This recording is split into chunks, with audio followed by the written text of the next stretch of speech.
UFC 300 Fight Week is finally here, and man, have we got some content to get through leading into this week. Let's start off with what might be the biggest fight on UFC 300, and that is Charles Oliveira versus Arman Tsarukyan. This fight is actually one of the big ones on UFC 300. There are a lot of good fights on this card, but some real stinkers as well. Why is Bo Nickel on UFC 300, mate? What are we even doing with ourselves? Is Kayla Harrison actually going to make weight? Like, have we decided that yet? Is she on point to make weight? Has anyone seen Kayla Harrison's arm running around the Las Vegas Strip?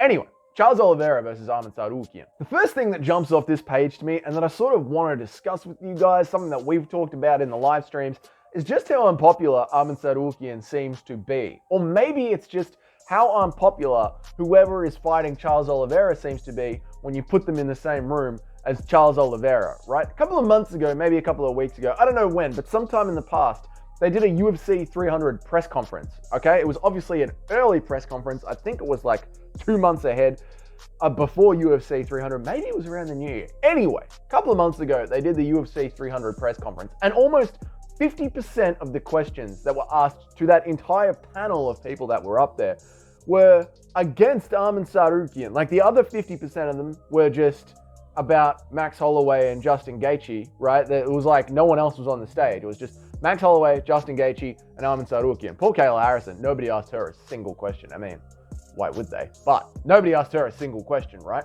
Most of the questions were, hey, Arman Tsarukyan, why don't you go bloody fuck yourself, mate? So it was very strange. The questions were just like, hey, Arman Tsarukyan, going into UFC 300, why do you even bother being alive? Why are you even a cage fighter, mate?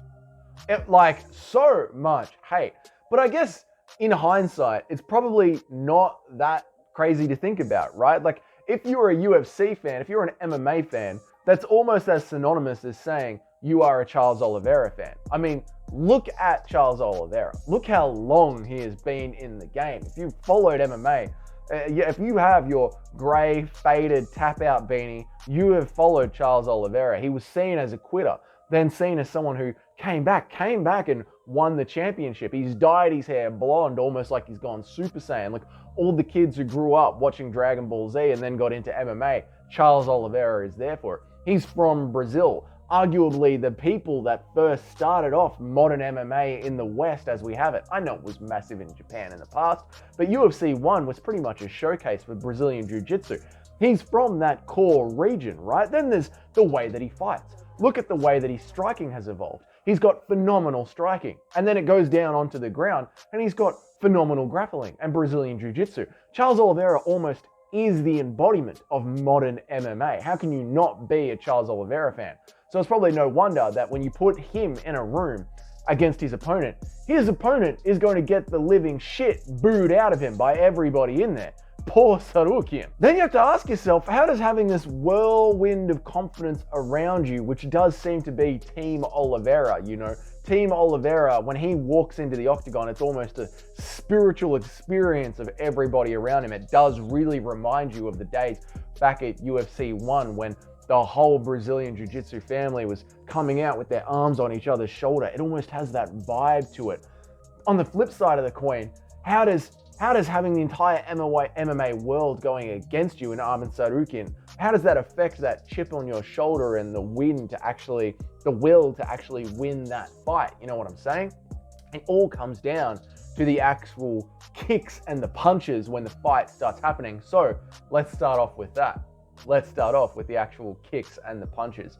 When it comes down to the striking of this fight, Arman Tsarukyan versus Charles Oliveira, I do feel that Arman Tsarukyan is the cleaner striker with the heavier shots. Having said that, Arman Tsarukyan being the cleaner striker with the heavier shots almost reminds me of Dan Hooker. It's a very parallel style of fighting. It's a very forwards and backwards style of fighting. When Arman Tsarukyan is coming at you, he's coming at you forwards, he's planting his feet, and he's throwing his crisp, clean, heavy, phenomenal striking. It is, if you were to show striking on YouTube of like, this is how you throw the perfect jab or the perfect hook, you would look at Arman Tsarukyan.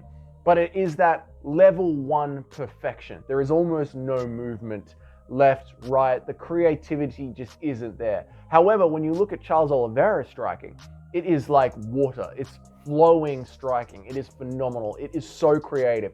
Charles Oliveira is so creative. He's like that kid in a teenager in a modern Hollywood movie. You know, he's from the streets of New York. She's from the streets of New York, and they're just phenomenally creative with technology. They're just better than everybody else in there. They're so bloody creative. That's almost Arman Tsarukyan striking. Like, it's just so bloody creative. It's on another level. You can't believe it, mate. It's that creative. And that is going to get around the striking, the clean striking of Arman Tsarukyan. But with all that creativity, it does just take Arman Tsarukyan one clean shot. And when it comes to that one clean shot, Charles Oliveira loves to hit the ground and go into that defense mode. Let's talk about the ground game. The ground game, it's very obviously on Charles Oliveira's advantage, right? He is brilliant when he's off his back on the ground.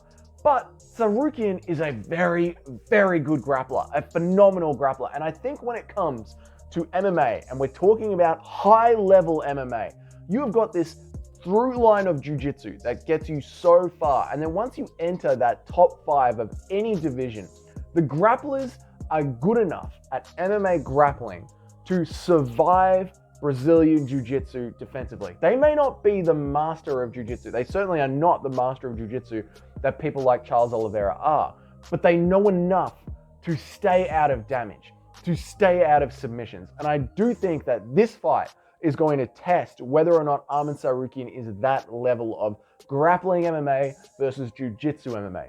Whether or not Charles Oliveira can actually catch him in a submission. I don't believe Charles Oliveira will be able to. I believe Charles Oliveira will be brilliant on the striking, but Arman Tsarukyan will catch him on the striking. And Charles Oliveira will then roll to the ground. And Charles does this. He goes to the ground when he gets struck, almost to give himself like a boxer's 10-8 count, to give himself a moment to clear the cobwebs. And you'll often see fighters either be too scared to engage on the ground with Charles Oliveira and stay up on their feet, which gives Charles recovery time, or to chase him down onto the ground, where Charles Oliveira can start to go into that muscle mindset, that flow of chasing submissions, which is so easy and so natural to him. It gives him time to clear up the cobwebs mentally and work himself back into the fight. I think Charles Oliveira is going to be doing great on the feet. Arman Tsarukyan is going to knock him to the ground, and Arman Tsarukyan is going to be happy to chase him down to the ground, survive any submission threats, and start to land down some ground and pound. And this is where it gets really spicy when you look at how this fight is going to go down. Charles Oliveira's technique of being happy to get hit by something and drop to the ground is horrible when it comes to judging an MMA fight. Because when you actually read the rules of MMA, it is damage-based scoring. And when Charles Oliveira drops to the ground, he is telling the judges that shot really, really hurt me. And it almost gives up the round on the scorecards. Almost, right? Charles often finds a way to lay damage on the ground, to throw up some good submissions, to make it close. And I think this one is going to be another close one. Charles Oliveira is going to get smacked by something. He's going to go to the ground, and the judges are going to be like, that's the most impactful shot. And it depends how much time is left on the clock of the round when that happens. How much good ground control time is Arman Tsarukyan going to get on Charles Oliveira? How many submission attempts is Charles Oliveira going to get on Arman Tsarukyan? How well is Arman going to get out of those submission attempts and land the elbows and land the ground and pound afterwards? If it happens at the first 2.5 minutes of the fight, that's almost a split fight, half on the ground, half on the feet. This is going to end up being one of those fights where Charles Oliveira might end up winning by the absolute skin of his teeth. And Charles Oliveira fans are going to say that he won that one fair and square, and Arman Tsarukyan fans are going to say that that was a blatant robbery. It's going to come down to just a sliver of a call. I think Charles Oliveira will win this fight, but he will win it by the tips of his blonde hair. It's going to be a messy, messy fight. I expect Charles Oliveira to get touched hard on the hands, with the hands. It's going to flow to the ground. Tsarukyan is going to be on top, but Charles Oliveira is going to remain defensively sound enough to end up getting the win here. That's how I see this fight going down for UFC 300. We might see Charles Oliveira coming out of this fight with less damage than Justin Gaethje, so therefore it could be Charles Oliveira versus Islam Makhachev next for the title after the Dustin Poirier-Islam Makhachev fight, which I guess is sort of giving away that I don't think Dustin Poirier can win against Islam Makhachev, but that's a whole other video for another time. If you liked this video, go ahead, put that down there in the comments. Who do you think is going to win this fight? How do you think the fight is going to go down? If you really enjoyed this video, consider hitting that subscribe button. And of course, I'll see you all in the next one.